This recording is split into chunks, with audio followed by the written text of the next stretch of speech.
교독합니다. 유다야, 너는 내 형제의 찬송이 될지라. 내 손이 내 원수의 목을 잡을 것이요 내 아버지의 아들들이 내 앞에 절하리로다.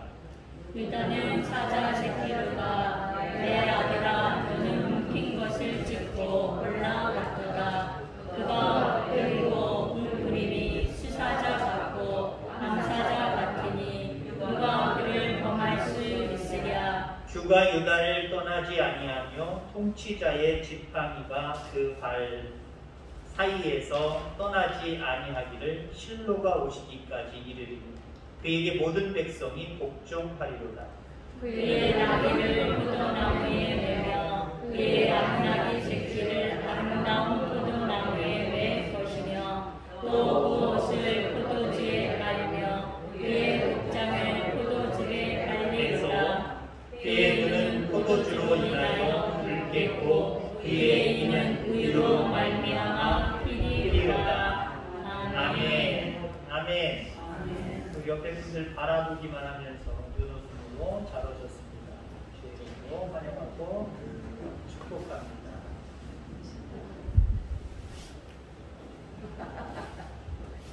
(8월입니다) 오늘 딱 1일이고 또 주일이고 아직 말복은 지나지 않아서 선선한 바람 불기는 아직 이릅니다. 건강히 유념하시고 날마다 질병 앞에 더위 앞에 강건하시기를 간절히 소망합니다. 여러분들도 부모님들이나 여러분들 남편, 아내 그리고 앞으로 여러분들 시간을 제가 알 수는 없습니다만은 여러분들도 그렇겠지만 사람이 죽을 때가 되면 가족이 그리워지나 봅니다. 저희 어머니도 지난주 토요일날 하나님의 부름을 받으셔서 하나님 나라 가셨는데 어머니의 마음은 자식들 다 보고 싶으셨던 거예요. 저희 어머니에게는 2남 2녀의 자녀들이 있고요. 그리고 손주들이 9명, 손부까지 하면 10명.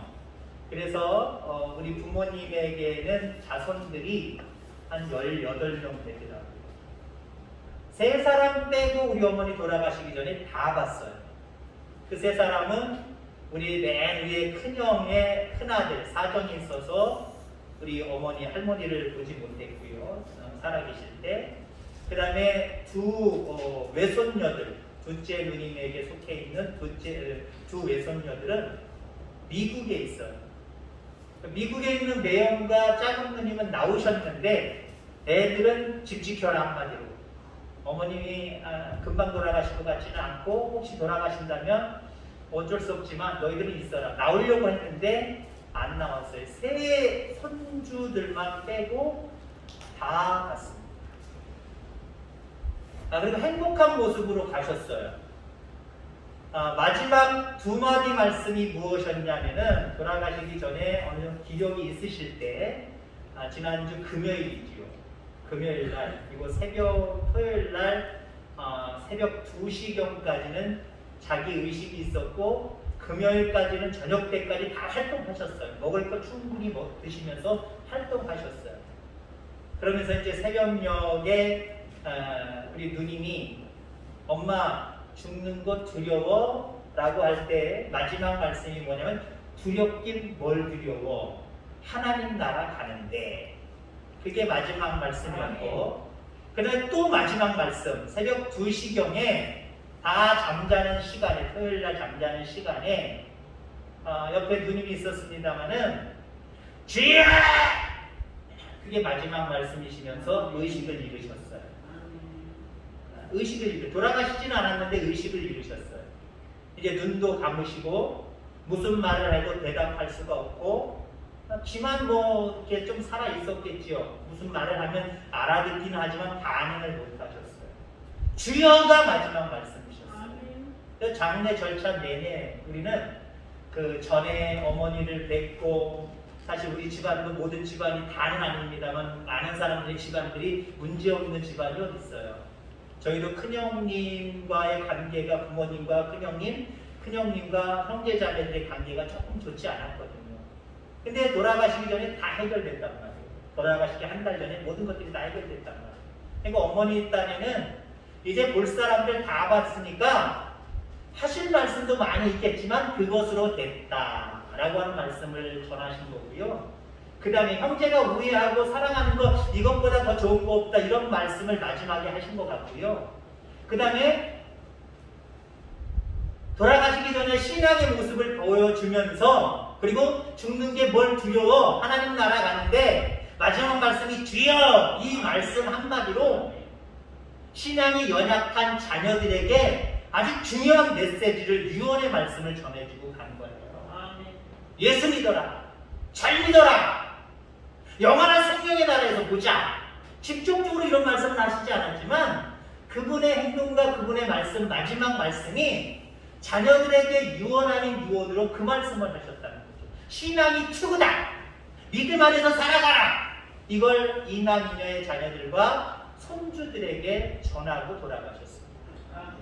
오늘 본문의 중요한 인물은 야곱입니다. 물론 유다도 있습니다만은 야곱이에요.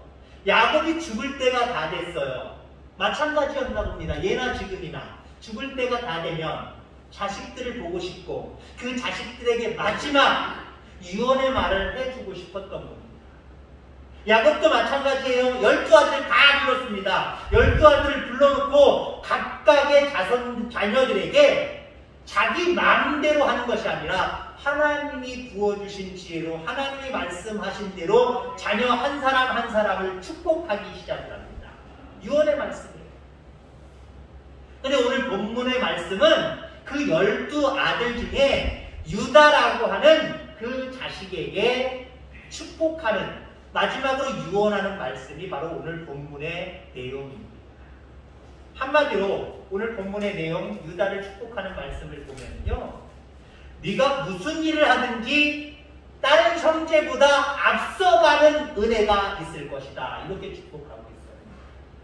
그 어떤 형제보다 네가 가장 중심이 되고 앞서가는 민족, 앞서가는 사람이 될 것이다. 이렇게 축복하고 있다는 거예요.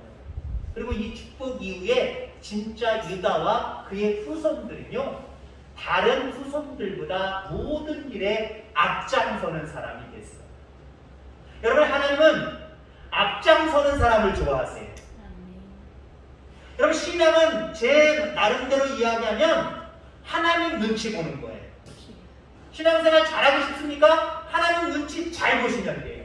어떤 일을 하든지 하나님이 어떻게 생각하실까? 잘 생각해 보세요. 그리고 하나님이 찡그리지 않고 기뻐하실 만한 일들로 결정하고 행동해 보세요. 신앙생활 잘하는 겁니다. 자, 그런데 우리는 하나님의 눈치와 나와의 관계 속에서 사람의 눈치가 보일 때가 있어요. 그래서 신앙생활 하시는 분들이 하나님 눈치도 보지만 사람 눈치 보면서 같이 이 두 경우의 눈치를 보면서 신앙생활 할 때가 있어요. 근데 신앙생활 잘하는 사람은요, 사람 눈치 볼 때는 봐야 되겠지만 사람 눈치를 배제하고 오직 하나님의 눈치를 잘 보는 사람, 그 사람이 신앙생활 잘하는 거예요. 자, 그렇다고 한다면 하나님이 기뻐하시는 일이라고 한다면 사람들이 어떻게 생각하든지 말든지 우선 앞장서는 저와 여러분들 되기를 주의 이름으로 축원합니다. 아멘. 저 사람은 어떻게 생각할까? 저 사람은 어떻게 할까? 저 사람 하는 거 보고 나도 해야지 라고 하는 모습으로 신앙생활하면 안 돼요. 이게 정말 하나님 기뻐하시고 나에게 주신 어떤 계시다라고 생각할 때는요, 남들이 어떻게 생각하든지 남들이 나중에 어떻게 따라오든지 안 따라오든지 관계없어요. 먼저 치고 나가는 거예요. 신앙생활은요, 하나님이 기뻐하실 만한 신앙생활은요, 남들 하는 만큼 하는 것도 중요하지만 남들보다 어떤 부분에서, 다는 아니겠죠, 어떤 부분에서 앞장서는 부분이 있으면 하나님 기뻐하세요. 그리고 하나님께서 더 큰 것들로 우리에게 부어주십니다. 오늘 유다는 아버지에게 특별하게, 아니 하나님께 특별한 유언의 말씀, 축복의 말씀을 받았어요. 무슨 일을 하든지 형제들보다 더 나아지고 형제들의 중심이 되고 형제들의 앞에 서는 사람이 될 것이다 라고 이야기를 하고 있습니다. 그래서 그 말씀대로, 그 축복대로 유다는 모든 일에 앞장섰어. 모든 일에 앞서가는 사람이 됐어요. 자, 그러면 유다는 이 이후에 어떤 모습으로 앞서가느냐, 이 부분을 몇 가지 사건들을 통해서 한번 생각해 보고자 합니다. 요셉을 살리는 데 앞서갔어요. 아버지 야곱이 살아있을 때 그의 아내가 넷입니다. 뭐 이름은 얘기 안 하겠습니다. 그 중에 라헬이라고 하는 아내를 가장 사랑했어요. 그 아내에게서 낳은 첫 번째 아들이 총 자녀로 얘기하는 11번째 요셉이었습니다. 요셉을 편애했어요. 옷도 다르게 입힐 정도로 편애했어요. 그러니까 다른 10명의 형제들은 얼마나 배가 아팠을까요? 시기와 질투가 넘쳐나서 죽이고 싶을 때까지 갔어요. 결국 어떻게 해요? 죽이려고까지 했잖아요. 그러나 죽이는 걸 잠시 보류하고 물이 없는 웅덩이 같은 우물에 툭 떨어뜨려 놓잖아요. 그때 유다가 뭐라고 이야기를 합니까? 창세기 37장 26절에 보니까 우리가 우리 동생을 죽이고 그의 피를 은닉한들 감춘들 무엇이 유익할까? 자, 그를 이스마엘 사람에게 팔고 우리 손을 그에게 대지 말자. 그는 우리의 동생이요 우리의 고육이니라 하며 형제들이 청종하였더라. 유다가 앞장서서 야, 죽이면 뭐해? 그래도 우리 혈육인데 뭐가 우리에게 유익하겠느냐? 물론 그것도 좋은 행동은 아니지만 아라비아로 가는, 애굽으로 가는 상인들에게 팔아먹자는 거예요. 물론 팔아먹는 그 자체도 인신매매나 마찬가지로 악한 행동이지요. 그러나 유다가 할 수 있는 최선의 방법. 형제들은 다 죽이려고 하는데 어떻게 하면 이 동생을 살릴 수 있을까? 다른 사람이 하지 않는 생각을 했어요. 그리고 야, 우리 살려주자, 같이 살자, 이렇게 하면 형제들이 반발이 있을 것 같아요. 그래서 살리는 것조차도 못할 것 같아요. 나름대로 깨를 낸 거예요. 죽인들 못하냐? 그래도 형제인데 그냥 우리 지나가는 상인에게 팔아먹자. 결국 요셉을 살리는 길에 유다는 앞장서는 모습을 바라보게 되죠. 자, 광야에서 행진할 때도 늘 앞장섰습니다. 이스라엘 백성들이 출애굽해서 광야에 진을 칠 때, 말 그대로 천막을 가지고 가다가 여기다 싶으면 하나님이 멈추시라고 하는 곳에서 진을 쳤단 말이에요. 성막을 중심으로 해서 남북으로 해서 세 족속씩 12족속이 진을 쳤습니다. 그때 동쪽에 진을 친 무리가 유다 지파, 이사갈 지파, 스불론 지파였거든요. 근데 하나님이 행진하라 라고 말씀하실 때, 행진할 때 요 세 지파, 특히 유다 지파가 가장 앞장섰어요. 광야에서 행진할 때도 가장 앞장섰대요. 오늘 세상을 살아가는, 광야 같은 세상을 살아가는 요즘의 세상 속에서도요, 여러분 믿음으로 가정 안에서나 직장 안에서나 모든 삶 부분에서 하나님이 기뻐하시는 일에 앞장서서 나가시길 바랍니다. 다른 사람이 어떻게 하나 이거 쳐다보면 안 돼요. 군대는 흔히 그러지요. 군대는 요령 피우는 사람들이 좀 쉽게 군대 생활할 수 있다고 이야기합니다. 그러니까 집합 그러면 가장 먼저 집합하는 것도 안 되고 가장 나중에 집합하는 것도 안 된다고 보통 이야기합니다. 왜? 뭐 때문에 집합을 하지? 알 수 없어요. 집합 명령이 내리면 집합하는 건데 뭐 때문에 집합을 하는 거지? 방송이 나오든 아니면 큰 소리로 집합! 명령량으로 집합! 건물 앞으로 집합! 그러면 사람들이 막 나온단 말이에요. 군인들이 막 나온단 말이에요. 그러면 어떤 경우가 있냐면은 너희들 5명, 5명까지 나 따라와! 나머지 들어가! 5명 뭐 하는 거예요? 일이 시키려고 합니다. 일이 시키려고. 자, 그런 경우는 먼저 가면 손해예요, 이익이에요? 세상적으로 한번 해석해 보세요. 손해입니다. 손해예요. 자, 근데 어떤 경우도 있냐면은 집합하고 집합했는데 제일 마지막 부분에 있어요. 그 마지막에 10명만 남고 나면 들어가. 10명 어떨까요? 제가 있을 때 얘기한 거 지금은 안 그래요. 엎드려 뻗쳐. 몽둥이. 뭔가 모르게 지금 화가 나 있는 거예요. 화가 나 있어서 좀 어떻게 하면 이 화를 분출할까? 뭐라고 얘기할까? 이것들이 빠져가지고 늦게 나와? 너희들만 남고 나머지 들어가. 이럴 수도 있단 말이에요. 그러니까 늦게 나가는 게 좋은 거예요? 나쁜 거예요? 나쁜 거예요. 그러니까 군대는 어중간한 게 좋다고 이야기합니다. 근데 여러분들 신앙생활도 그렇게 하시겠습니까? 장로님들은 어떻게 하나? 권사님들은 어떻게 하나? 다른 사람들은 어떻게 하나? 저 꼬레비들은 어떻게 하고 있나? 그러면서 중간에 서서 신앙생활 하게요? 아니요. 직분과 관계없이 여러분들 유다지파처럼 무슨 일이든지 앞장서서 할 수 있기를 바랍니다. 내가 생각할 때 하나님이 기뻐하시는 일이라면 목사님 눈치 볼 게 뭐 있어요? 장로님들 눈치 볼 게 어디 있어요? 목사님들에게 장로님들에게 양보할 게 어디 있어요? 내가 먼저 신부하며 앞장서야지요. 그런 저와 여러분들 다 되기를 주의 이름으로 축원합니다. 그 다음에 유다는 어떤 모습 속에서도 앞서갔느냐? 전쟁을 치를 때도 앞서갔어. 전쟁을 치를 때. 하나님께서 이스라엘 백성에게 주시겠다라고 하는 적과 꿀이 흐르는 땅, 가나안 땅은 비어있는 땅이 아니에요. 누워서 떡 먹는 식으로 간단하게 얻을 수 있는 땅이 아니에요. 가나안 원중인 7족속이 자기들의 영역을 표시하고 완전히 무장하고 있다는 거예요. 실질적으로 그 땅을 다 차지하기까지 100년의 시간이 걸렸어요. 약 100년의 시간이 걸렸어요. 그 얘기는 100년 동안 전쟁만 치렀다는 거예요. 하나님이 약속하신 땅을 점령하기까지 100년 동안 계속 전쟁만 치렀다는 거예요. 근데 그 전쟁을 치를 때마다 몇 번이지 횟수는 알 수 없지만 상당히 많았겠죠? 그 전쟁을 치를 때마다 유다 지파가 앞장섰어요. 실질적으로 사사기 1장 1절에 보니까 우리 중 누가 먼저 올라가서 가나안 사람과 싸우리까 백성들이 물어봐요. 그때 하나님이 말씀하십니다. 유다가 올라갈지니라.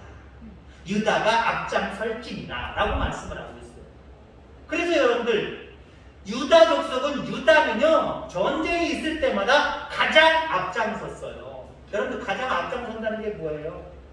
희생을 각오해야 된다는 거예요. 지금의 전쟁은 후방에서부터 미사일 꽂아버리면 후방이 손해를 보겠죠. 근데 이 시대는요 사람과 사람이 맞부딪혀야 전쟁이 시작하는 거예요. 가만히 있을 스위치만 누르고 하는 전쟁이 아니라 사람이 맞대어서 마주칠 때 싸움이 일어나는 거니까 앞장선 사람들이 손해가 막심하겠죠. 때로는 죽음을 고사해야 합니다. 많은 희생도 있었을 거예요. 그런데 전쟁이 있을 때마다 유다 족속이 앞장설 때입니다. 앞장설 때입니다. 영적인 전쟁 앞에 여러분 웅크리지 말고요. 뒤로 물러서지 말고 유다 족속들처럼 앞장서는 저와 여러분들 다 되기를 주의 이름으로 축원합니다. 자, 그 다음에 유다 족속은 어떤 일에 또 앞서가는 사람들이었냐면 성전을 받드는 데 앞장섰단 말이에요. 성도는 교회를 받드는 것으로부터 내 충성의 모습, 하나님을 사랑하는 모습을 보여줄 수 있어요. 아예 교회 없이 나는 그냥 가정에서 나 혼자 하나님 앞에 영광을 올려드릴 수 있어 라고 착각하지 마십시오. 그렇다고 한다면 이 세상에 왜 교회를 만드셨어요? 왜 교회를 세우셨어요? 하나님은 우리가 하나님을 사랑하고 하나님께 충성하는 것, 이것을 교회를 통해서 하시기를 간절히 원하세요. 그러니까 신앙생활 잘하는 사람은요 교회를 잘 받들어야 돼요. 성전을 잘 받들어야 돼요. 여러분들 성전을 잘 받드는데 앞장서기를 주의 이름으로 축원합니다. 이스라엘 백성에게는 5대 제사가 있지요. 이 5대 제사는 거의 다가 하나를 제외하고 거의 다가 피 있는 제사입니다. 짐승을 반드시 잡아야 그 피를 봐야 제사가 성립이 된단 말이죠. 자, 그런데 피 없는 제사가 하나 있어요. 소제입니다. 소제. 이 피 없는 제사는 곡물을 드리는 거예요. 근데 곡물만 드리느냐? 곡물에다 플러스 기름을 함께 드려야 되고요. 또 하나 플러스 포도주를 드려야 됩니다. 피를 상징하는 포도주를 드려야 돼요.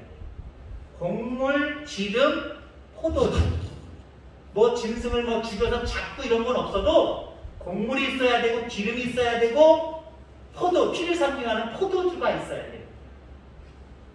자, 그런데 이런 상황 속에서 이게 나중에 솔로몬 시대에 있었던 일입니다만은 유다 지파가 이 성전의 곳간을 관리하는 역할을 맡아봤습니다.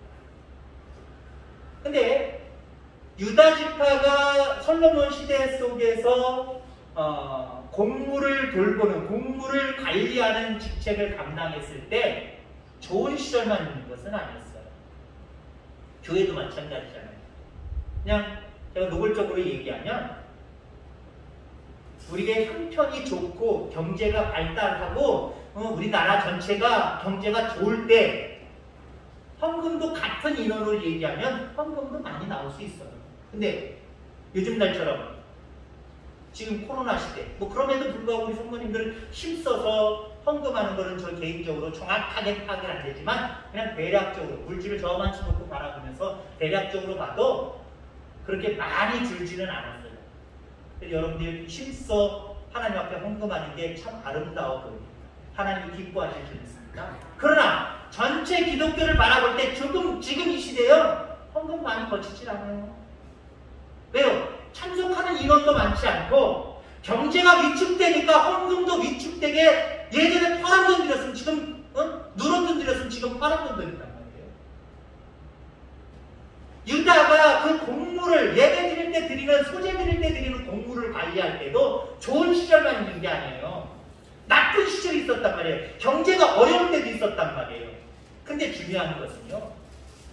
다른 사람들, 다른 족속들이 헌금을 많이 못하고 곡물을 많이 못 가져왔을 때 소재 드리는데 불편함이 없도록 유다 족속들이 풍성하게 드렸다는 거예요. 많아서 풍성하게 되는 것이 아니라 자기들이 예배를, 제사를 돌보는 사람으로서 내가 힘써서 예배가 멈추지 않도록, 소재가 멈추지 않도록 야, 곡물 쌓아놔야지. 기름 부족함이 없도록 늘 관리해야지. 포도주 떨어지지 않도록 늘 준비해놔야지. 그렇게 준비해놔. 그러니까 성전을 돌보는데, 예배를 돌보는데, 오늘날 교회를 돌보는데 앞장선 사람들이 바로 유다 족속이다라고 하는 것이죠. 여러분, 하나님은 드리려고 하는 자들에게, 먼저 앞장서려고 하는 자들에게 채워주십니다. 축복하십니다. 자, 그러면 앞서서 살펴본 대로 유다 족속은 그렇게 축복을 받았지만 실질적으로 그렇게 축복받을 수 있을 정도로 앞서가는 민족, 앞서가는 사람이 되었단 말이에요. 그럼 하나님이 가만히 계실까요? 하나님은 앞서가는 사람들에게 또 다른 은혜를 주세요. 더 큰 은혜를 허락해 주세요. 이게 참 귀한 거죠. 여러분들 늘 유다처럼, 유다 족속들처럼 앞서가는 사람이 되길 바랍니다. 그럼 하나님이 이후에 제가 말씀드린 이러한 축복이 여러분들에게도 임할 줄 믿습니다. 유다가 앞서가니까 유다에게 복을 주십니다. 어떤 복을 주시느냐? 자손이 번성하는 복을 주세요. 자손이 번성하는 복. 이스라엘 민족이 1차, 그러니까 출애굽 후에 1차 인구조사를 하고 40여 년이 지나서 이제는 애굽으로 가나안 땅으로 들어갈 때 2차 인구조사를 합니다. 자, 그런데 보세요. 숫자적인 개념입니다만은 20세 이상만 조사했어요. 출애굽하자마자 인구조사를 할 때 60만 3,550명입니다. 한 지파당 약 5만 명이에요. 그 중에 유다 지파는요, 평균이 5만 명인데 7만 4,600명입니다. 그러니까 출애굽할 때부터 독보적인 12족속 중에 1위를 차지하고 있죠. 자, 40년이 지났어요. 2차 인구조사를 합니다. 2차 인구조사를 하는데 약 1,800명이 감소했어요. 전체적으로 1,800명이 감소했단 말이에요. 근데 유다 지파는 1차 조사에서 74,600명이었는데 2차 조사에서는 76,000, 74,000에서 76,000, 6천, 오히려 1,900명, 거의 2,000명이 늘어났어요. 2차 조사에서는 74,000, 76,000, 74,000에서 76,000, 오히려 1,900명이 늘어났어요. 2차 조사에서는 74,000, 76,000, 오히려 1,900명이 늘어났어요. 가나안 땅에 들어가서 전쟁할 때도 마찬가지지만 40년 생활 속에서도 누가 앞장섰다고요? 하나님이 가라 하고 천막을 걷고 가기 시작하면 유다가 앞장섰다니까요. 그만큼 또 뭐예요? 위험한 요소가 많았다는 거잖아요. 아까도 얘기했지만 앞장서면, 위험한 요소 가운데 앞장서면 죽는 확률이 다른 사람들은 더 많은 거예요. 그러면 숫자가 줄어들어야 되는 건 아니에요?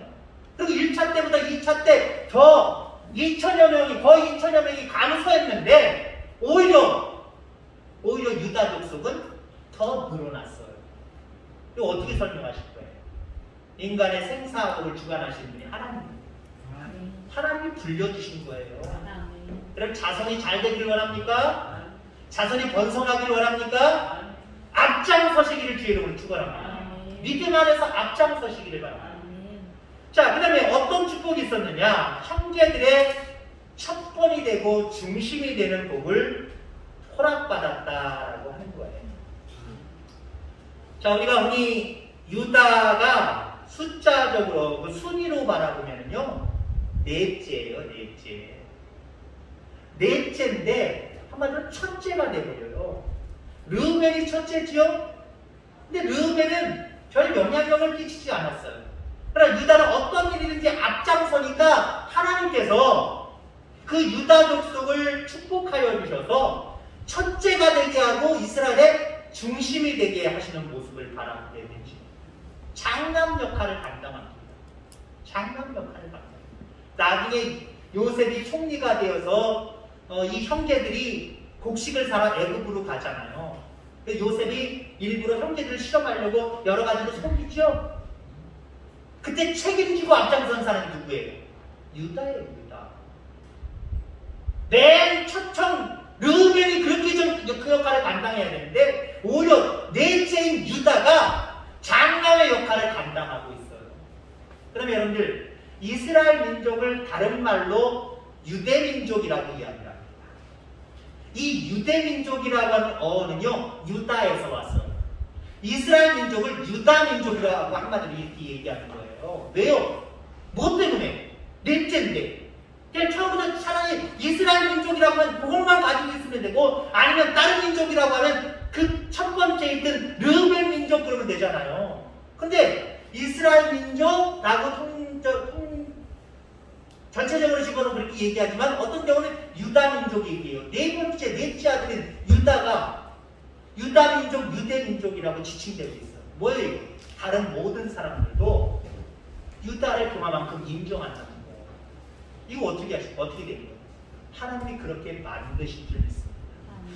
앞서서 하나님을 섬김으로 말미암아 많은 사람들에게도 여러분들 교회적으로나 사회적으로 여러분 인정받는 축복이 있기를 주의 이름으로 축원합니다. 자, 그 다음에 왕들이 제일 많이 나오는 축복을 보겠습니다. 여러분 보세요. 유다 지파에서 왕이 가장 많이 나왔습니다. 여러분이 그렇습니다. 앞서서 섬기니까, 앞서서 가니까 하나님이 그 민족 자자손손 잘되게 하시는 축복을 주셨다. 그 다음에 또 어떤 축복을 주셨느냐? 좋은 땅을 제일 가장 많이 차지하는 복을 받았어. 나중에 여호수아가 땅을 분배하죠. 하나님의 명령에 따라서 이스라엘 민족을 땅을 딱딱 지파별로 분배를 합니다. 유다 민족이 받은 땅은요, 이스라엘 전체의 중심이었어요. 중심. 민족의 중심. 개발이 늦을 수가 없죠. 거기에 많은 자원을 투자하고 좋은 위치잖아요. 좋은 위치잖아요.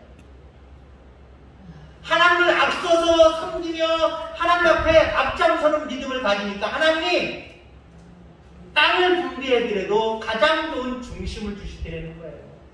가장 좋은 것을 주시더라는 거예요. 여러분 그렇습니다. 여러분들 하나님을 앞서서 섬겨보시기를 바랍니다. 하나님이 물질의 복도 허락해 주세요. 그 복이 저와 여러분들의 가운데 있게 되기를 주의 이름으로 축원합니다. 마지막으로 앞서가니까 하나님이 어떤 축복을 주시느냐? 예수 그리스도가 그 족속에서 나왔어요. 유다 족속에서 나왔어요. 아까 왕위도 마찬가지지만 지금 영원한 왕이신 분은 누구시죠? 이 세상 우주 만물을 통치하시는 왕은 진정한 왕은 누구시죠? 예수 그리스도. 현존하는 천직 왕이 예수님이에요. 아멘. 아멘. 그분이 어느 족속 출신이에요? 유다 족속 출신이에요. 아멘. 영원히 잘 되고 후손이 잘 되는 복을 하나님이 허락하시더라고요. 아멘. 사랑하는 성도 여러분, 하나님이 여러분들에게 귀한 신앙을 주셨습니다. 아멘. 세상 사람들처럼 영원한 지옥 갈 모습으로 이 땅을 살아가지 아니하고 우리에게 신앙이라는 것을 주셔서 아멘. 영원한 생명의 길로 방향을 전환시켜 놓으셨어요. 아멘. 이해하면 여러분들 그 길을 앞서서 가시기를 바랍니다. 아멘. 물론 신앙의 어떤 본보기가 되는 분들 따라가는 것도 좋은 거예요. 신앙의 어떤 성장과 성숙에 있어서 가장 좋은 방법이기도 합니다. 그러나 여러분들이 어느 정도의 믿음을 가졌으면 다른 사람 눈치 보지 말고요. 어떤 일이든지 하나님을 기쁘시게 하는 일에 앞서가는 사람, 여러분들이 다 되기를 주의 이름으로 축원합니다. 아멘. 하나님 아버지 감사합니다.